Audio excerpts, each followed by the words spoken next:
People के पेड़ के नीचे हम लक्ष्मी जी के साथ शनिवार के दिन आपसे मिलने के लिए आए हैं। शनिवार के दिन जो पीपल के वृक्ष के नीचे दिया लगाएगा उसके घर में कभी संपदा की कमी नहीं होगी। सारे दिन पीपल के वृक्ष के नीचे हमारा निवास होगा। आज भी नियम है, जिसको शनि लग जाता है एक काजल की डिब्बी ले लो और काजल की डिब्बी को 21 बार उतार कर उसको एकांत में जाकर जंगल आदि में एकांत में किसी पेड़ के नीचे इतना सा खड्डा खोद कर उसमें काजल की डिब्बी को डाल दो और मिट्टी से पूर दो, उस व्यक्ति का शनि समाप्त हो जाता है। काशी विश्वनाथ का नाम लेकर काजल की डिब्बी को 21 बार उतार कर अगर काशी विश्वनाथ का नाम लेकर शनि वाले व्यक्ति को अगर पेड़ के नीचे दबा दे, शनि उसको शनिवार के दिन जो पीपल के वृक्ष में सरसों के तेल का दीप लगाता है उसको शनि कभी परेशान नहीं करता। एक बात हमेशा ध्यान रखिएगा, मान लो अगर कोई भारी रोग ऐसा शनि महाराज के कारण हो गया हो, अच्छे काम करते करते उल्टे हो रहे हैं, होते हैं किसी किसी के साथ में, विपरीत परिस्थितियां आ जाती है, अच्छा करने जाओ बुरा हो जाता है, अच्छा कर्म करने जाओ बुरा हो जाता है। तो पीपल के वृक्ष की जो छाल होती है, छाल देखिए पीपल के वृक्ष में जो छाल लगी होती है, उस छाल को घिसकर चंदन बनाकर भगवान शंकर का स्नान कराकर अभिषेक कराकर पूजन कराने के बाद में पिपलेश्वर महादेव का नाम लेकर, कौन से महादेव? पिपलेश्वर महादेव का नाम लेकर वो जो घिसी हुई छाल होती है उस छाल का तिलक भगवान शंकर को लगा लो और उसी का थोड़ा सा भाग अपने कंठ पर मस्तक पर लगाना प्रारंभ कर दो। धीरे धीरे जो विपरीत दशा है वो सुधरना प्रारंभ हो जाती है। पर नाम याद रखना, पिपलेश्वर, जम के बोलिए पिपलेश्वर महादेव। एक देवता ऐसे हैं जिन्होंने दूसरे का हिस्सा खाने का प्रयास करा था और आज भी उस देवता से दुनिया डरती है। और उन्होंने दूसरे का हिस्सा खाने का प्रयास करा था तो शंकर भगवान ने उसको भी नहीं छोड़ा। कौन से देवता? वो बाल्टी में हर शनिवार को आते हैं आपके यहाँ। कौन से? शनि देव। उन्होंने क्या करा था? भगवान सूर्य नारायण ने अपने सारे पुत्रों को देखा, सारे पुत्रों, सारे पुत्रों को देखकर आज मेरे सूर्य नारायण भगवान बड़े सुखी, बड़े प्रसन्न। मेरा पुत्र शनि भी श्रेष्ठ है, मेरा पुत्र यम भी श्रेष्ठ है, सब ठीक है। आज भगवान सूर्य देवता ने अपने पुत्रों को बुलाकर कहा, आज मेरा मन कर रहा है कि मैं सारे लोगों का राज्य अपने पुत्रों को बांट दूं, सबको अपना अपना हिस्सा दे दूं। शनि महाराज जी को भी हिस्सा दे दिया गया। अब जब शनि महाराज जी को हिस्सा दे दिया तो शनि महाराज जी संतुष्ट नहीं हुए। दुनिया में ऐसे लोग बहुत सारे हैं जो संतुष्ट बहुत कम हो पाते हैं। शनि देव के मन में संतुष्टि नहीं हुई। जब शनि देव के मन में संतुष्टि नहीं हुई तो शनि महाराज उसी समय पर अपने सारे भाइयों का हिस्सा बटोरने लगे, उस पर कब्जा करने लगे। कब्जा करने लगे तो सूर्य देवता की आंख में जल भर गया। कितना तेजवान सूर्य नारायण, कितने तेजवान, कितना तेज भगवान सूर्य के पास में था। पर शनि महाराज को देखकर आज रो रहे हैं। शनि महाराज ने अपने भाइयों के इस हिस्से पर क्या कर लिया? सूर्य नारायण भगवान की आंखों में जल भर गया कि मेरा पुत्र ऐसा कर रहा है। शनि को बुलाया सूर्य नारायण भगवान ने, समझाया और नहीं माना। किसी किसी की नियत होती है कि इसको इतना कैसे दे दिया, अम्मा ने इसको इतना कैसे दे दिया, पिताजी ने इसको इतना कैसे दे दिया, मैं तो कब्जा करूंगा, दुकान नहीं छोड़ू, घर नहीं छोड़ू, ये नहीं छोड़ू, वो नहीं छोड़ू। मत छोड़, एक दिन संसार छोड़कर जाना पड़ेगा। तब कहीं जमीन जायदाद छाती पे बांध के ले जाएगा। नहीं माने तो सूर्य देवता ने अपने गणों को भेज दिया, जाओ जरा शनि महाराज को जरा हटाओ वहां से। शनि महाराज को गुस्सा आया और शनि महाराज ने उन सारे गणों को नष्ट कर दिया। सूर्य नारायण रो रहे हैं। भगवान शंकर की पंचायत में सूर्य देव भी हैं। मतलब शंकर भगवान के मित्रों की गणना में सूर्य आते हैं। भगवान विष्णु, सूर्य नारायण, शंकर भगवान, माँ दुर्गा, गणेश जी, ये पंचायत है ना शंकर की, शिव पंचायत। शिव परिवार में कार्तिकेय, गणेश जी, पार्वती जी, शंकर जी, नंदी, ये शिव परिवार। पंचायत में सूर्य देवता, सूर्य नारायण को रोता हुआ देखकर भगवान शंकर को बड़ा दुख हुआ। शिव जी ने पूछ लिया, क्या बात है, आप रो रहे हो? नारायण क्या हो गया? मेरा बेटा मानने को तैयार नहीं है। आप चिंता मत करो, अभी देखता हूं मैं जाकर। और भगवान शंकर ने जाकर तुरंत सूर्य नारायण भगवान के कहने पर शनिदेव को जाकर समझाया। इतने में तो शनिदेव आग बबूला हो गए। आग बबूला होकर शनिदेव ने कहा, ए शिव, आप मुझे जानते नहीं हो? शंकर भगवान ने कहा, क्या जानना है ये बताओ, क्या जानना है ये बताओ। शनिदेव कहते हैं, आप मेरी दृष्टि को नहीं जानते। शंकर भगवान ने कहा, तू भी नहीं जानता कि तेरी दृष्टि खराब कैसे हुई?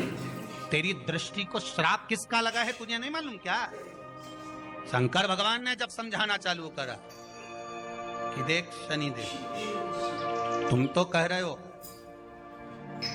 तुम तो बोल रहे हो कि मेरी दृष्टि नहीं जानते। हम जानते हैं आपकी दृष्टि, मना नहीं है, जाना, पर आप नहीं जानते क्या? शिव जी जानते हैं। शिव जी ने कहा, मैं सब जानता हूं। आपका विवाह करा सूर्य देवता ने, आपकी पत्नी घर में आ गई, आप अपनी पत्नी को देखते तक नहीं थे, इसलिए आपकी धर्म पत्नी ने आपको श्राप दिया कि जिस पति ने मुझ पर दृष्टि नहीं डाली, मेरे वो पति की दृष्टि कुदृष्टि हो जाए, जिस पे डालेगा वो बर्बाद हो जाए। शनि महाराज ने कहा, आप मेरी पत्नी की याद मत दिलाओ। शंकर भगवान बोले, ए शनि, फिर समझा रहा हूं, हिस्सा छोड़ेगा कि नहीं छोड़ेगा? शनि बोले, नहीं छोड़ूंगा। शंकर भगवान ने उठाया, पीपल के पेड़ के नीचे ले गए और पीपल के पेड़ के नीचे शनि महाराज को उल्टा लटका दिया। 19 साल तक शनि महाराज को पीपल के पेड़ के नीचे शंकर जी ने लटका के रखा। अब बोल, 19 वर्ष तक शनि महाराज पीपल के वृक्ष में, पीपल की जड़ पर बंधे रहे, बोले ही नहीं, सीधे टंगे रहे। अब दूसरे का हिस्सा खाने वाले को जब शनि महाराज जैसे के लटका दिया भोलानाथ ने, तो तुम कहीं लगो रे लाइन में? मेरा विचार तो करो। 19 वर्ष तक शनि महाराज लटके रहे। अब 19 वर्ष नेत्र बंद कर कर शनि महाराज ने शंकर की आराधना करी कि दुनिया में कोई ऐसा नहीं जो मुझे उल्टा लटका दे, केवल एक यही है जिनने मुझे लटकाया है। तो 19 वर्ष तक तप करा तो शंकर जी प्रसन्न हो गए। धर्म को हटाकर पार्वती को लाए, साथ में आशीर्वाद दिया, शनि महाराज को खोला। वर मांगो, तुम्हें क्या चाहिए, मांगो तुम्हें क्या चाहिए? शनि महाराज ने कहा, मांगूंगा कुछ नहीं, आप वर दे दीजिए। शंकर जी ने कहा, मैं तुम्हें दंड अधिकारी बनाता हूं कि आप अच्छे और बुरे का दंड दोगे, आप अधिकारी बनकर बैठोगे, मेरा आशीर्वाद तुम्हारे साथ है। दंड अधिकारी। भगवान शंकर का एक अवतार है पिपलाद अवतार। पिपलाद अवतार, जब दधीचि ऋषि की अस्थियां चली गई, उनकी धर्मपत्नी सुवाच ने देखा, मेरे पति को मार दिया गया, मेरे पति की अस्थियां ले गए राक्षसों का संहार करने के लिए, उनकी अस्थियां लेकर चले गए, मेरा पति चले गया। सुवाच गर्व से थी, मरना चाहती थी, प्राण छोड़ना चाहती। शिव जी ने देखा, ये तो अग्नि के ऊपर चढ़कर अपनी देह त्याग रही। शंकर भगवान ने आकर कहा, रुक जा सुवाच, रुको, तुम्हारे गर्भ में बच्चा है, तुम्हारे गर्भ में बच्चा है, वो बच्चा मर जाएगा। अब इस बच्चे को जन्म देकर भी क्या करूं? नहीं पिता, तुम्हारे गर्भ में जो बच्चा है वो महाज्ञानी है। तुमने मुझसे प्रसाद के रूप में मांगा था, कहा था शिव जैसा पुत्र होना चाहिए, तो क्या तुम शंकर को नष्ट कर दोगे? मैं शंकर को जन्म दूंगी। सुभाष ने 2 पत्थर उठाए, अपने गर्भ पर मारना प्रारंभ करा, गर्भ पर मारा, बच्चे ने जन्म लिया। बच्चा 7 महीने का था। उस बच्चे को उठाकर पीपल के कोटर में रख दिया। पीपल की कोटर, एक गिलहरी पीपल के फल को लेकर आती थी, पिपलाद के मुंह में देती थी। शिव का है, इसलिए शंकर का नाम ही पिपलेश्वर महा। शिव का एक अवतार पिपलाद के रूप में हुआ है। तुम क्यों चिंता करती हो? तुम चिंता मत करो, तुम्हारा पुत्र जन्म दो तुम, और दिया धर्म सुभाष ने, उसके बाद प्राणों को त्यागा। और उस पीपल के कोटर में अगर भरण पोषण करने वाला कोई था तो वह देवाधिदेव महादेव था। फिर निवेदन करेंगे, माता के गर्भ में बच्चा रहता है, उसका भरण पोषण करने वाला मेरा देवाधिदेव महादेव है। अगर जन्म उसने दिया है तो मृत्यु भी वो देगा। अगर तुमको कुछ ज्ञान दिया है तो अच्छी जगह पर भी वही पहुंचाएगा। आप जो अभिलाषा लेकर आते हैं, बच्चे कहते हैं हमारी नौकरी नहीं है, सर्विस नहीं है, हमें इस कॉलेज में पढ़ना चाहते हैं, हम इस जगह जाना चाहते हैं, हम इस पद पर जाना चाहते हैं, बस इतना याद रखना, तुम्हारा भाग्य बुरा नहीं होता। कभी भी याद रखना, संसार में जिसको भगवान ने जन्म दिया उसकी किस्मत कभी बेकार नहीं हो सकती। अगर भगवान तुम्हारी किस्मत बेकार होती तो जानवर बनाकर पैदा करता, इंसान बनाकर नहीं। किस्मत अच्छी थी इसलिए इंसान बनकर पैदा, जानवर बनाकर पैदा नहीं करा। अगर तुम्हारी किस्मत अच्छी थी इसलिए मनुष्य बनकर पैदा हुए हो, इंसान बनकर पैदा हुए हो, मानव बनकर पैदा हुए हो। भगवान को दोष मत देना कि भगवान ने किस्मत बेकार दी है। भगवान ने किस्मत अच्छी बनाई है इसलिए तुझे मृत्यु लोक में जन्म दिया। भगवान ने भाग्य अच्छा बनाया इसलिए तुझे शिव महापुराण की कथा सुनने का मौका दिया। नहीं तो भाग्य में नहीं होती तो कहां से मिल जाती? किस्मत अच्छी है तो भगवान नौकरी भी लगाएगा, धंधा भी करवाएगा, सर्विस भी कराएगा, विवाह भी करेगा, शादी भी करेगा, मकान भी बनाएगा, जायदाद भी देगा, संतान भी देगा। उसने दिया है पेट तो भरेगा वही। हम काय को अपने माथे पर ले? मैंने इतनी पढ़ाई कर ली, मैं इंजीनियर हो गया, मैं ये बन गया, मैंने तो ये कर लिया, उसके बाद भी मैं घर में बैठा हूँ, मेरा छोरा घर में बैठा, इतना पढ़ने के बाद बैठा। जन्म उसने दिया है, भाग्य उसका है, किस्मत उसकी है, तो कहो उसको कि शंकर का भजन कर, मंथन करे, मक्खन निकलेगा और घी भी जरूर बनेगा। हारना मती। जब तेरे 3.5 करोड़ बार गिनती मत करना, गिनती वो करेगा। तू तो भज, तू कुबेरेश्वर का स्मरण कर, तू महाकाल का स्मरण कर, तू काशी विश्वनाथ का स्मरण कर, तू महाकाल राजा का स्मरण करके तो देख। शिव का भजन कर, 1 लोटा पानी ले जाकर रोज चढ़ा शंकर जी के मंदिर में जा। शिव से भजन करने में क्या देरी? नहीं जा सकता शिव मंदिर में जाने में? बच्चों को अगर शर्म आती हो तो बेलपत्री के पेड़ के नीचे पानी चढ़ाया, वो भी नहीं कर सकता तो पीपल के पेड़ के नीचे चढ़ाया, वो भी नहीं कर सकता तो आंवले के पेड़ के नीचे चढ़ाया। पर कहीं जुड़ तो सरी, एक बार साध तो सरी, पकड़ने का प्रयास तो करो परमात्मा। शनिवार का दिन है जिस दिन अपन इस दरिद्रता से मिलने के लिए पीपल के पेड़ के नीचे आए हैं। हिंदू धर्म में ये दिन पीपल के वृक्ष के लिए पूजनीय होगा। जो भी शनिवार के दिन पीपल के वृक्ष की पूजन करेगा, दूध चढ़ाएगा या मिष्ठान का भोग लगाएगा, लक्ष्मी और नारायण उसके घर में प्रवेश कर जाएगा। लक्ष्मी और नारायण उसके घर में प्रवेश करेगा, इसलिए नियम बनाया। कौन से दिन का? शनिवार। लक्ष्मी जी बोली, नारायण आपने तो एक दिन का वार लिख दिया। शंकर जी ने 7 वार बनाए हैं, रविवार, सोमवार, मंगल, बुध, गुरु, शुक्र और शनि। ये शिव जी ने बनाए।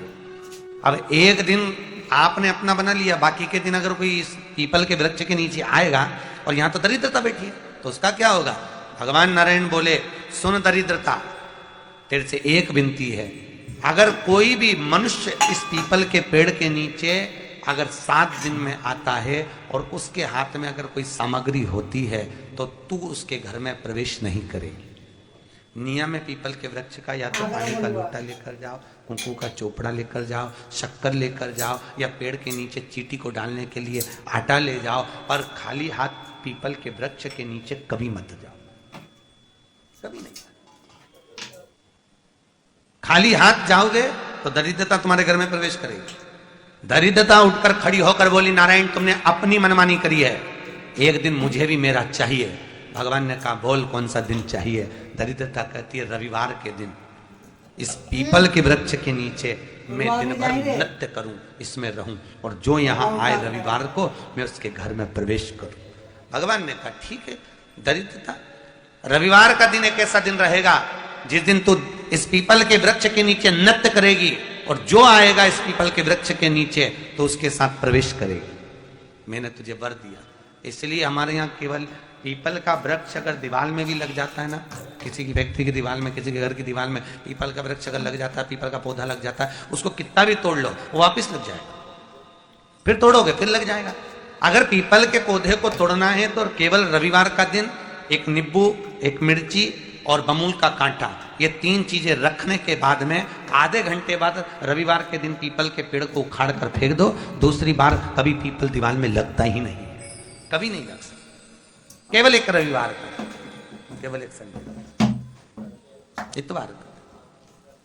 घर में दीवारों पर अगर पीपल लग भी गया है, इसलिए पीपल के वृक्ष को उखाड़ने का, अगर घर में पीपल लगा हुआ है या पीपल का पौधा हमारे घर में लग गया, उसको उतारना, निकालना, लगाना, तो पीपल के वृक्ष को अगर निकाला जाता है तो रविवार के दिन, और अगर पीपल के वृक्ष को कहीं लगाया जाता है तो सोमवार के दिन या मंगलवार के दिन, बुधवार के दिन, इन दिनों में लगा सकते पीपल के वृक्ष कहीं लगाना।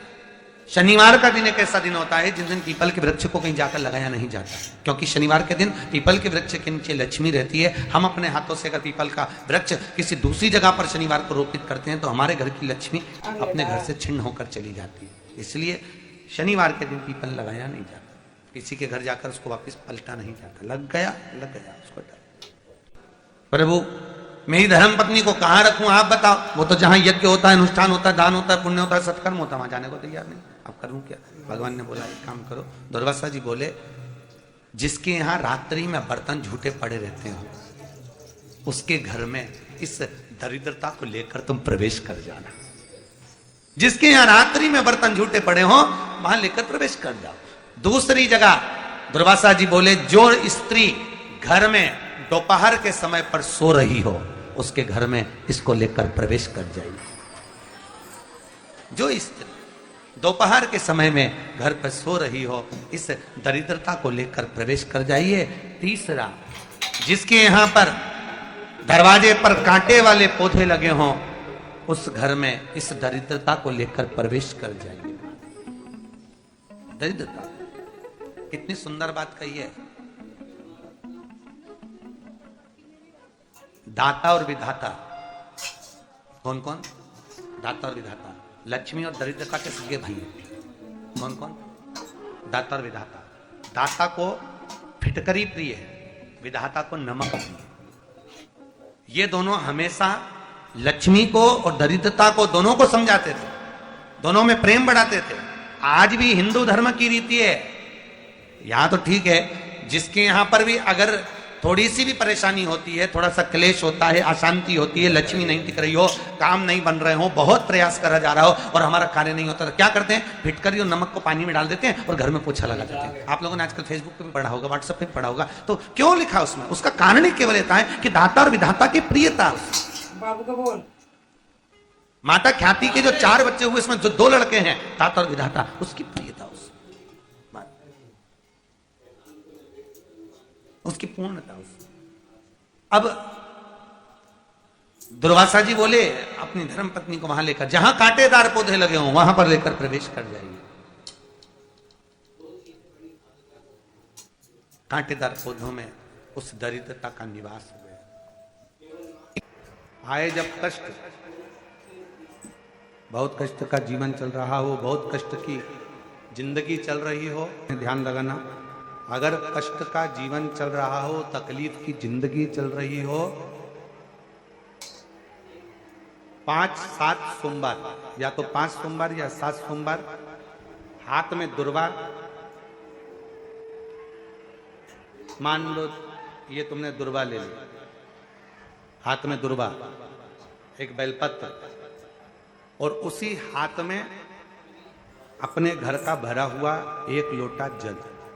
पहले रखना है दुर्वा, फिर रखना है बेलपत्र, उसके बाद में हाथ में 1 लोटा जल, और दोनों हाथों का स्पर्श करते हुए जो अपना पूजन का कक्ष होता है घर के अंदर का, उस पूजन कक्ष की साक्षी में खड़े होकर अपने कुल देवता, पितृ देवता और अन्य देवताओं का स्मरण करते हुए, बाबा बहुत दुखी हूँ, बहुत तकलीफ में हूँ, बहुत कष्ट में, मेरा परिवार आज तकलीफ में है, मेरा परिवार आज कष्ट में है, दुख में है, कष्ट में है।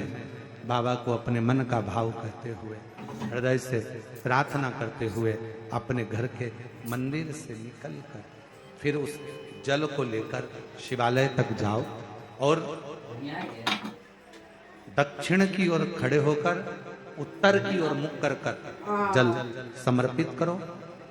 बेलपत्र और दुर्वा दोनों को अशोक सुंदरी वाली जगह पर चढ़ा। अशोक सुंदरी की जगह तो सबको मालूम है ना। अशोक सुंदरी वाली जगह पर उस बेलपत्र और दुर्वा को समर्पित कर दो। चढ़ा हुआ थोड़ा सा जल लेकर आओ, घर के दरवाजे पर उसका छींटा दे दो, लेपन कर दो और बाबा से 5 सोमवार नियम से आप दुर्वा, बेलपत्र और जल का प्रयोग अगर करोगे, 5 सोमवार पूर्ण होंगे। जो तुम्हारा दुख है वो समाप्त जरूर होगा। शिव करुणा जरूर, शिव कृपा जरूर। बस इसमें 3 चीजों का स्मरण रखिएगा। 3 चीजों शिव पुराण कर रही है, इसमें 3 चीजों का स्मरण करिए। पहले नंबर पर दुर्वा, दूसरे नंबर पर बेलपत्र और तीसरे नंबर पर जब जल चढ़ाकर वापस आओ तो अपने घर में प्रवेश के पहले देहली पर भगवान शंकर के अपने घर के द्वार पर शिव का नाम लेकर जल का सिंचन। 3 शिव जी की करुणा का गुणगान करने के लिए 3। जब आप तकलीफ में होते हो तो 3। शंकर को जल चढ़ाने वाला, 1 लोटा जल चढ़ाने वाले के पास 3 को भगवान शिव अवश्य भेजते हैं। दुख को समाप्त करने से पहले 3 को मेरा शंकर आपके दरवाजे पर जरूर भेजता है।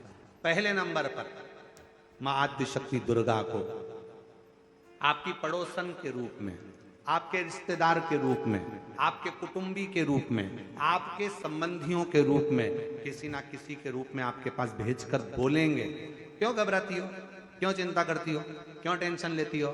मैंने सुना है कथा में बाबा ने ये बताया था, एक काम कर, 1 बेलपत्र 1 दुर्वा लेकर जा। बताएगी, आएगी, बैठेगी, सुंदर। उस दिन उसका चेहरा देखोगे आप तो आपको लगेगा ये मेरी पड़ोसन नहीं हो सकती। उसका चेहरा देखोगे तो आपको लगेगा ये मेरी देवरानी नहीं, ये मेरी जेठानी नहीं, ये मेरी ननंद नहीं, ये मेरा रिश्तेदार नहीं। आज इसका चेहरा कुछ और बोल रहा होगा।